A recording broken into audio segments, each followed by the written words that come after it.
Hey, everybody, Dr. Hampton here. As you know, a board certified family and obesity medicine doc here with a little inspiration for 2021. And we're going to start our year off right because by my side is Dr. Sheri Prentiss.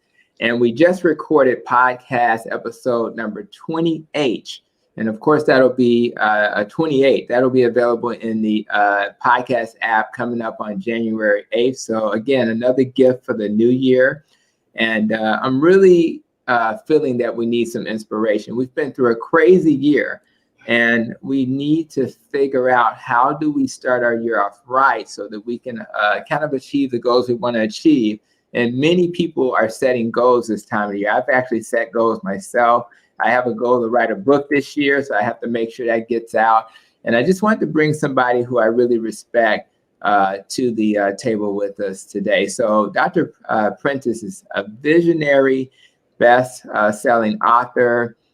She's a physician leader. She's board certified in occupational and environmental medicine, public health expert, and a breast cancer survivor. And I want her to tell a little bit about her story as it relates to that. And after she got treatment, she even had to suffer with lymphedema. And we talked a lot about lymphedema, which is that swelling you see sometimes in people in their arm or their legs. And I definitely want you to check out the podcast because she dives a little deep into how that affected her life. So I really just wanted her to come here today to just help us look at 2021 in a positive way.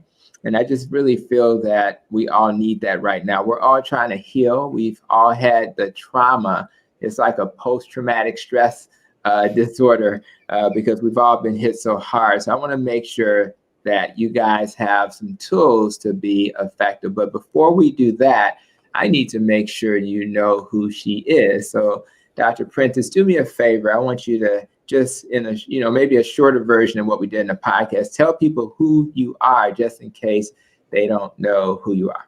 Okay. I am a simple little girl born on the south side of Chicago who desired and wanted to be a physician ever since she was 2 years old.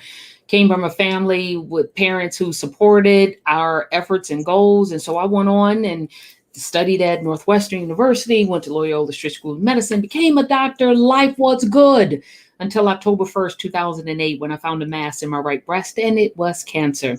I have undergone a partial mastectomy where they removed half of my right breast, a level 1 lymph node dissection that when they removed 16 lymph nodes, 3 of which was positive for cancer. And then I had to undergo 15 rounds of chemotherapy, 33 treatments of radiation. And at the end of all of that, I'm thinking I had put everything behind me and was going on with life. And then a year later, lymphedema set in. And lymphedema caused severe swelling in my right arm, hand, and fingers. Yeah. And so now I'm resulted to wearing compression garments for the rest of my life to control the swelling. But I figured if I had to wear it, I might as well bling it out and try to look cute and raise awareness, because now when people see it on me, they're thinking, oh my God, I want one of those. Where can I get one of those? And I'm like, baby, you do not want one of these. Let me tell you. Right. But let me tell you why I'm wearing it and why you don't want it. So I use it as a tool to draw people in so that I can further educate them. And now with the lymphedema, it disabled me from the clinical functions of my job. So after 16 years of practicing, done with clinical practice, and I had to completely reinvent myself. And so now I am a professional speaker, a certified speaking professional, a designation only given to less than 600 individuals by the National Speakers Association in the world. I have my own healthcare consulting business, and I've served as a spokesperson and a founder of my own nonprofit organization. If anybody hasn't heard Dr. Prentiss speak, you can just go to YouTube and man, you'll hear that wonderful voice. And I think it's nice to be able to inspire people. Like music can inspire people, your voice can inspire your acts of helping people. So I just think that's all wonderful. So please continue to do that. We need that in the world we live in today. So, and again, I think for today, that's what I want to do. I want to see, can we say some things to inspire people, to help them start their year off having a different perspective, because if you can survive breast cancer, and during the podcast, I mentioned that my mom was a breast cancer survivor, you know, you can survive anything. So let's think about what types of areas do you think people should focus on as they think about starting their new year? How do you approach, a new year, and what areas you would focus on? What would you ask people to start doing? Well, you know what? That's interesting, because for me, it kind of stems from what has become like my life mantra, if you will. After I was diagnosed, and after I gone through my treatment and everything that it entailed, I just kind of heard this voice that said, live. And in my mind, I just thought, well, that's what I am doing, right? That's what I'm doing. I don't understand. I didn't understand what that meant. But after a couple of weeks, it kind of unfolded what God really wanted me to do when he was saying to me, live. And live for me has become my acronym, or like I stated, my mantra for my life. And I would share with individuals to either take on the whole mantra or take on the bits and pieces of it. And by live, for me, I mean, love yourself and others, inspire those around you, voice your dreams and ambitions, and finally, enjoy life. And so for me, when that was spelled out, what live meant for me, there are times when I wake up in the morning and I say, you know what, today I'm gonna focus on L. I'm gonna love myself and others, because sometimes, last week I'm not too much on loving me. I don't feel too good about me. And sometimes we have to be reminded that in order for us to really, truly love somebody else, to truly be there and give them what they need, to truly be passionate and compassionate in that relationship, you first got to start with loving you. You can't give all of that out until you start here. A lot of people struggle with that. I talk to young ladies sometimes in my practice, and they can be beautiful, and yet it's almost like they can't see what I'm looking at when I look at them. They still don't love themselves. So, where does that come from? I know in the podcast you mentioned your mom was important, but is that where you got it from, or was there something else in your life that allowed you to love yourself?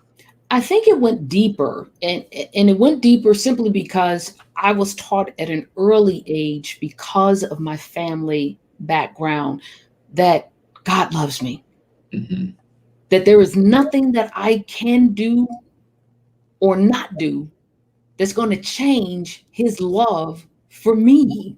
Nothing. So regardless of what I'm feeling from my kids or my husband or my best friend or my what have you, or even when I'm looking in the mirror, no matter what I have done, God does not love me any less or any more. His love is so true, so permeable, until I have to fall back on that when I'm looking in the mirror and begin to self-criticize. I stop it, because I remind myself that when I'm doing that self-critical thinking or that expressing any form of self-hatred, because I can't look in the mirror and be happy with who I see or love who I see, then I'm dissing on God. I'm really saying to God, you know what, you messed up when you put this together. I don't know what you were thinking, but this ain't good.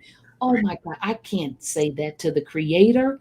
I wouldn't want the Creator thinking that. So when you stop and you really realize what you may not love is your circumstances, but you should always love you. May not love your circumstances, and God doesn't ask for us to love our circumstances, because he's much more interested in changing us than he is our circumstances anyway. At the end of the day, you are worth it. You're worth it. Yeah, and live. I love every part of that. And I think that that's something I'm going to hold on to. I hadn't heard that before, so I think I'm going to internalize that. And I find that even on days when I wake up and I'm not feeling where I want to feel, you got to go get it. It's not going to necessarily just come to you. So rather I go to YouTube to listen to a video that inspires me. Maybe I'll get Pharrell's song on, and that song make me feel happy every time I play it. Yes. It's almost like a magical song. Correct. You can't listen to it and not feel good. Correct. And then all of a sudden, not only are you going to feel better, but when you get to work or around other people, you're going to make them feel better because you're going to bring that good energy. So I think a good message to start the year is let's not get into that down place. Let's lift ourselves up. So now I know that you believe in taking action. I felt that in your voice. I've seen you speak elsewhere. So tell me, okay, now that we know how to live, we got love, inspire, voice, and enjoy. So what's the next phase of that? What would be the next thing you expect people to do? The next thing I typically tell individuals is that not only live, but to be bold in your living. And being bold means being willing to take action. You know, that's something we do so easily for other people. But when it comes to ourselves, if we sit still for too long, we feel like we're wasting time. We start worrying about all the work that's going to be waiting for us when we come back from vacation before we ever even leave. And if we sit still for more than 5 minutes, we feel guilty. Yeah. And we can't do that. We put so much out there until we have to take a moment to just settle and be willing to take action for ourselves, because that's that L, love yourself and others. It all begins with you. So you got to be willing to do it for you. And then I think individuals need to be more cognizant about giving. And I encourage individuals to give abundantly. And when I say give, sometimes it may be of your money, it may be into a ministry, it may be in tithing and offering, or helping someone out. They got burned out of their home, and so you're going to bless them that way. But also be willing to give of your time, your presence, your touch, your smile. I tell people that, you know, as a physician, I do this all the time. We walk in a patient's room. Good morning, Dr. Hampton. How are you doing today? You know, and you smile, but when you have a schedule that's so overwhelming, it can become very robotic, and it's just very robotic. You don't slow down enough to really appreciate that reciprocity of giving and receiving. And when you slow down enough to appreciate, I lost a dear friend in medical school. We saw each other. We were in a cafeteria together. We were both trying to find something to eat. She lived at home with her parents, and she was just trying to find something to snack on, when she's studying. I was trying to find something to snack on when I went to the library, and she didn't get anything. I got my usual. We hugged, we kissed. I'll see you tomorrow. I'm in the library not more than 5 minutes before a resident comes running in, yells my name because she didn't have time to go looking for me. I jump up, I'm running, I'm just robotically doing, and we run and we get right almost to the entrance of the emergency room. And she says, "Stop, before you go in, just want you to know that Margaret was on her way to her car. She was found seizing. On the ground. And we haven't been able to stop the seizing. And when we did, pupils were dilated. She's gone, but we know that you wanted to be here and you would want to be here. Her family is on the way." And what that moment taught me is that you need to slow down to a place and be present enough where you realize that the last smile you give someone may very well be the last smile they see. Wow. And I was the last smile, that last touch, that last kiss on the cheek that Margaret received. That has stayed with me all of my life. And then I lastly tell people, live in the present and hope in your future.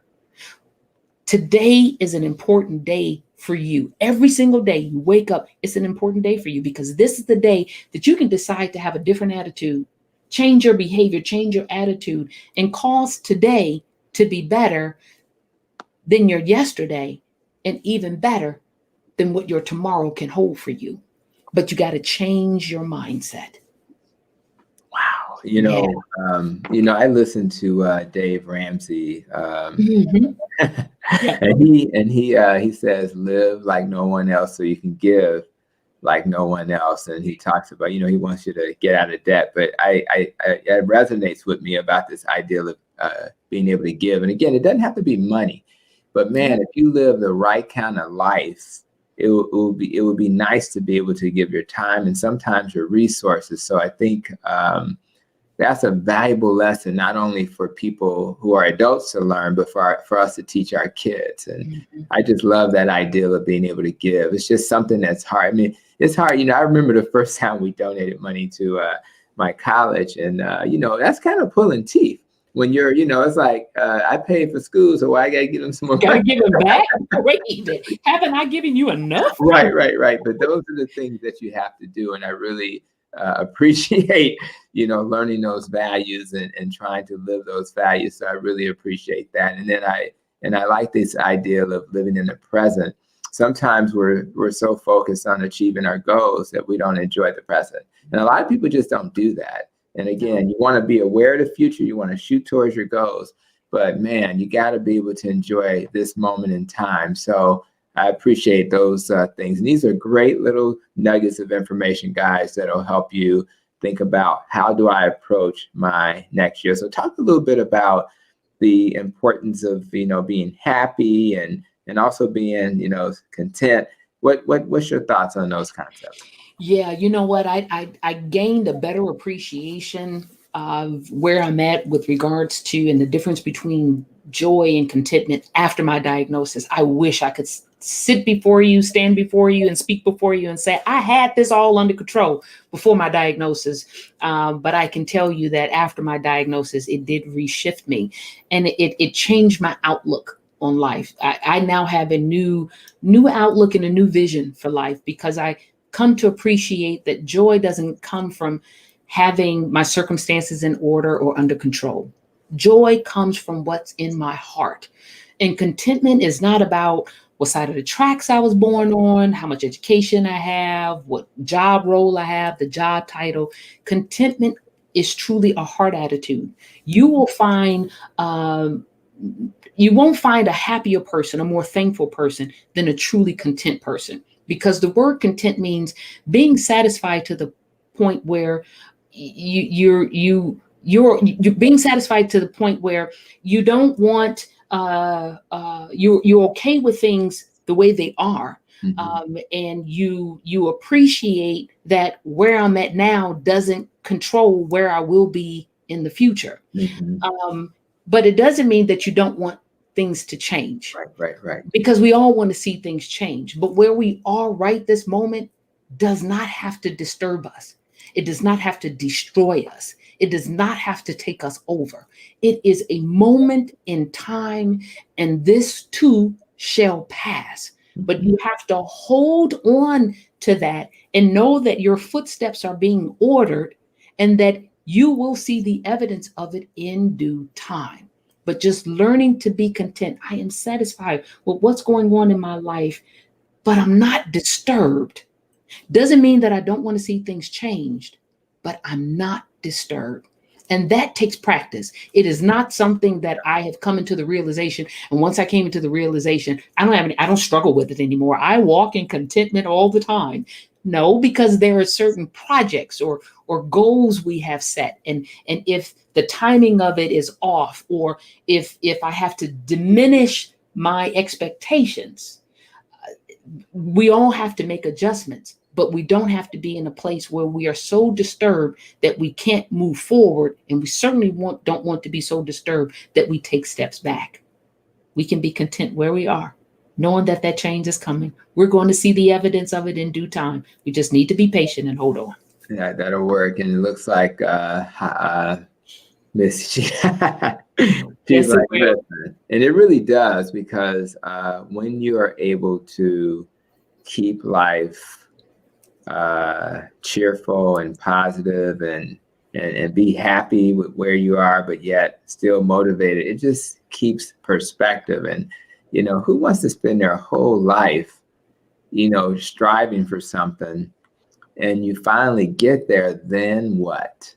Exactly. You know what I mean? So I had to, and I have to study tonight. I'll be doing some functional medicine tonight. And so I'm trying to enjoy as I learn. Mm-hmm. I'm not just trying to prepare for a test. And then I try to incorporate that into how I practice today. So those are some nice nuggets. I think that these are like philosophies of life. That's how you're like one of those people sitting under the tree, providing wisdom.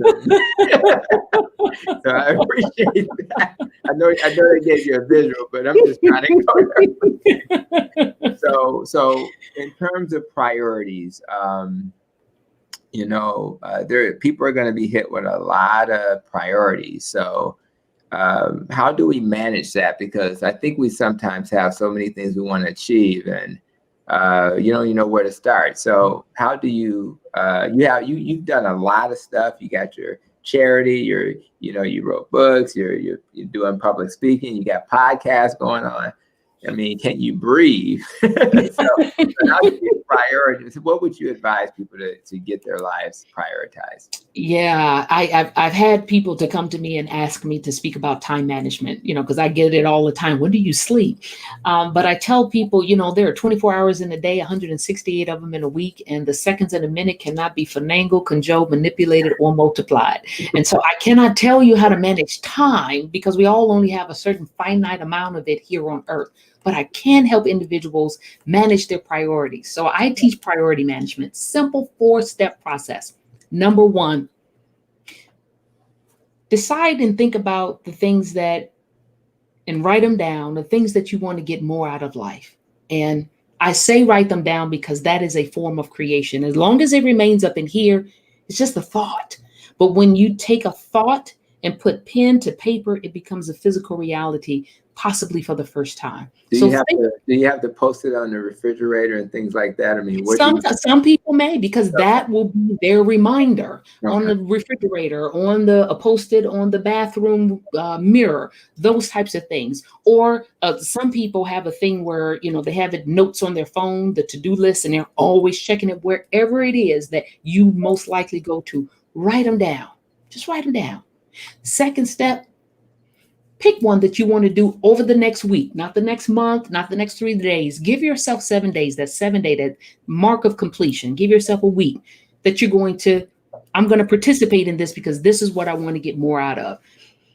Number 3, make it a priority. When I say make it a priority, I mean, put it on your calendar. I don't know about you, but when I scheduled this time with you, it immediately went on my calendar. Mm-hmm. That is what triggers me. And so some of you may still have that, the pen and paper kind of calendar, put it there. Most of us use our phones, put it on your calendar. And then lastly, number 4, 3-part, do it, savor it, and celebrate it. So let's say you decided, you know what, one I want more of, I want to read Dr. Sheri's book. You see that little cheap plug? So let's say that's what you want to do, right? And so now on Thursday, I have it marked on my calendar from 4:30 to 5:30. I'm given an hour that I want to spend reading her book. Mm-hmm. Come 4:30 on Thursday, you sit wherever you want to sit. Open that book. You turn off your phone. You do not check emails. You do not check text messages. You don't think about what you're cooking for dinner. You tell your husband, do not disturb. Put your phone on do not disturb. You be present right there in that moment. And for that next hour, that is all you're doing. That's it. And then once it is done, pat yourself on the back and celebrate it. You've just gotten more out of life, because I tell individuals, you may think that I just can't do it all, but we all find time for the things we want most. And so if you decide, I want to do more, I want to exercise more, I need to get out there. Okay, so fine. On Thursday from 4:30 to 5:30, you're exercising. Maybe it's just walking around your community, but you have to make it a priority. And once you do, be assured, rest assured, that you will always find time for the things that you value most. And so you make it a priority. Don't just say it, because as long as it's in your thought, there is no accountability. When you put it out there and you put it on your calendar, I promise you, when that time comes by in your calendar and you put a little ding ding, it forces you to either ignore it or follow through with it, right? And so those of us that are moved by making sure we check those boxes off, priority management is the way to go. And once you've done it once, you can continue to redo it each and every day, each and every time. I love it. The priority part is really key. Like, there are some things that I enjoy doing. Like, I enjoy basketball. So, but it's not a priority anymore. So what I do is I'll go to YouTube and I'll watch the game in 10 minutes. It'll be, they show every play for the most part. So I still get, but then this, more importantly, I don't do that until the end of the day. And one of the biggest gifts that I've acquired is the skill that you've just described. You may have 10 things you want to do, but what are the ones that are the most important, the top 2 or 3? And then but you got to do them early in the day, because although I feel fine right now, when you get towards the end of the day, sometimes the tank is empty. And you don't want the tank to be empty when you have some major stuff you got to deal with, and then you don't have anything left in the tank. So I think that prioritizing and doing those things early in the day will really increase the yield of success. And I think anybody listening right now, you have some goals. You've already shared it with somebody. You've already been thinking about it. You may have even written them down. You don't have to kill yourself. When I wrote my first book, Fix Your Diet, Fix Your, and here's my plug, right? I guess you taught me some, right? So when I wrote Fix Your Diet, Fix Your Diabetes, it was 30 minutes a day for about 5 months. That's it. Now, who doesn't have 30 minutes a day? There you go. During the day, I would be thinking about what I want to write. Right. That's all it was. But the key was I had to be consistent. And once I got that into a habit, and I was comfortable with incremental growth, I didn't edit the book the whole time. I just, I wrote it, didn't edit, because if you start editing, it'll never end. Oh, yes, exactly. You get tripped up doing that. Mm-hmm. So I think for anybody listening, if you think about your goals that you have, think about, what can I do that's easy every day towards my goal that I know I can do, and just do it. And I wouldn't wait until, next week, the weekend. You start doing that tomorrow. So if you have a goal, like you want to write, like us, then you say, I'm going to start writing tomorrow morning. You get up and you get your sleep, and you wake up and you start writing. Don't worry about the details. Just, you want to be, and what's amazing about this, Dr. Prentiss, is that when you do it and you check the box that says, I wrote today, you feel so good. You feel so good, right? And then you got another box that says, I do every other, tonight is an exercise night. So I'm going to check the box that says exercise. Now, whether it was for 10 minutes or 30 minutes, it doesn't matter. Exactly. Check those boxes, and all of a sudden you're going to feel a sense of accomplishment. But what we want everybody listening to do is get started now. And you will be shocked when you look up. I had a patient who I saw on Monday, and he was fairly, I think that was the second visit. And the first time I saw him, he was in a bad situation, was literally on the verge of being suicidal. So I saw him, we got him, make sure he was safe. And then I kind of told him about my whole low carb thing and started that. Now, he was about 410 pounds when I saw him. He's a big guy.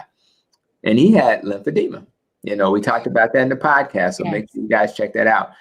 I'm not making this up. He was 357 when I talked to him on Monday. He went from, yes. But the thing that really amazed me is that he said that, if you just listen to this guy, he was a different person, but it was really his mind had shifted. There you go. And in fact, one of the things I asked him to listen to, and I know what's the name of your podcast again?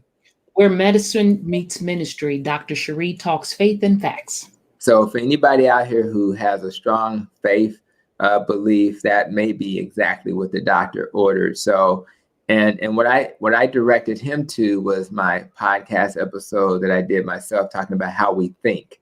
And I said, what I told him is, as he was leaving, I said, don't get in the car.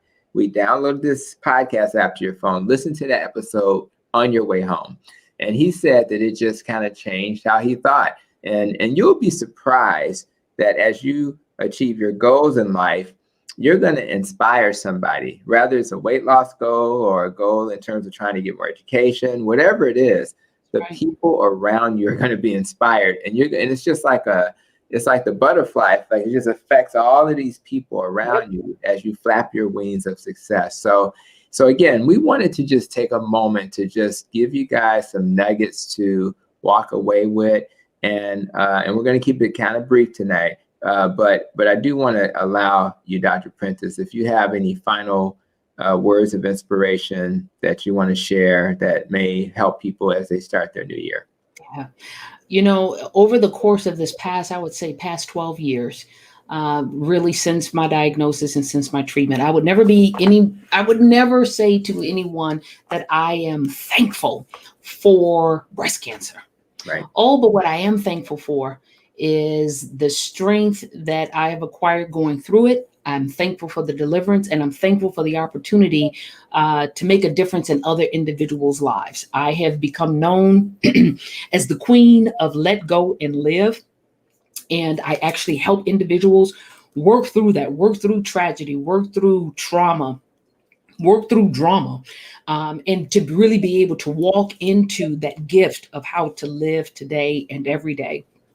And what you said, Tony, is so important. It starts with the mind. Mm-hmm. If you heard me say, I have repeated that I have a new mindset, I have a new outlook, it all starts up here. It's impossible for you to love yourself without first accepting the realization and the truth that you are worthy of love. And you are worthy to give it to yourself. And giving it to yourself is what makes you prepared to give it to other individuals. And so I would say to anyone listening to me, make it in your mind that you will choose to live today and every day. And whether or not that is loving yourself and others, maybe on Tuesday, it's going to be inspiring those around you. On Wednesday, it's going to be voicing your dreams and ambitions.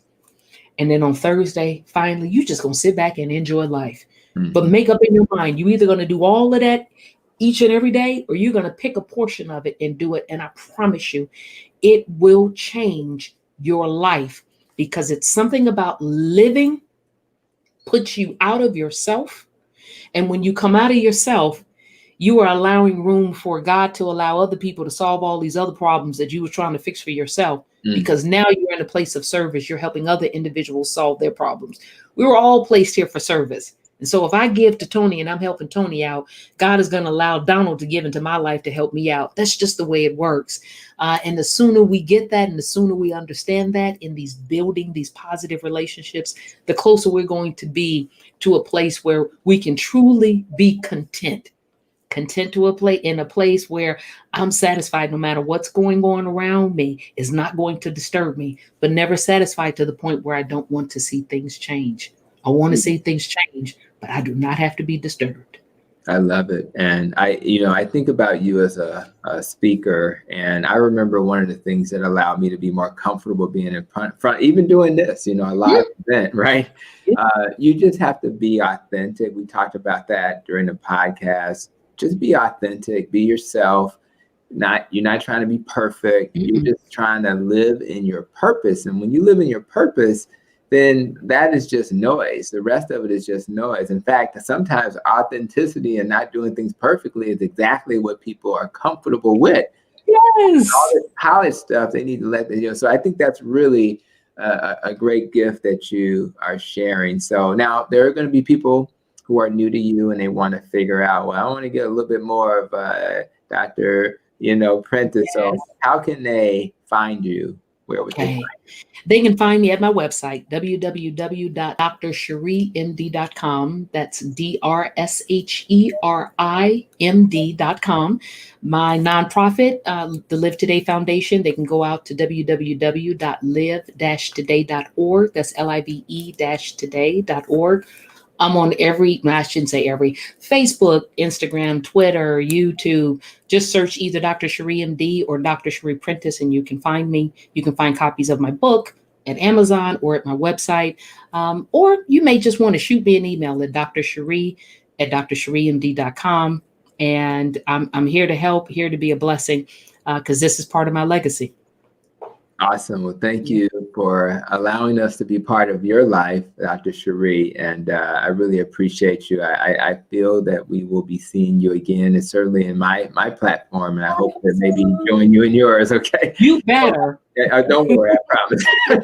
Everybody listening, 2021 is here. No need to be afraid of what's coming. There's nothing but good coming. I'm so excited. I think we've already seen some good things happen already this year. So let's get it, right, hit it hard. And we want to say thank you as we get one of our listeners saying thank you. I want to say thank you back to her as well. So thank you for being here, Holly, and we appreciate you. And for everybody listening, make sure you check out that podcast. Again, it'll be out on Friday. So enjoy the rest of the evening, and we will be back with more information in the near future. Take care, guys.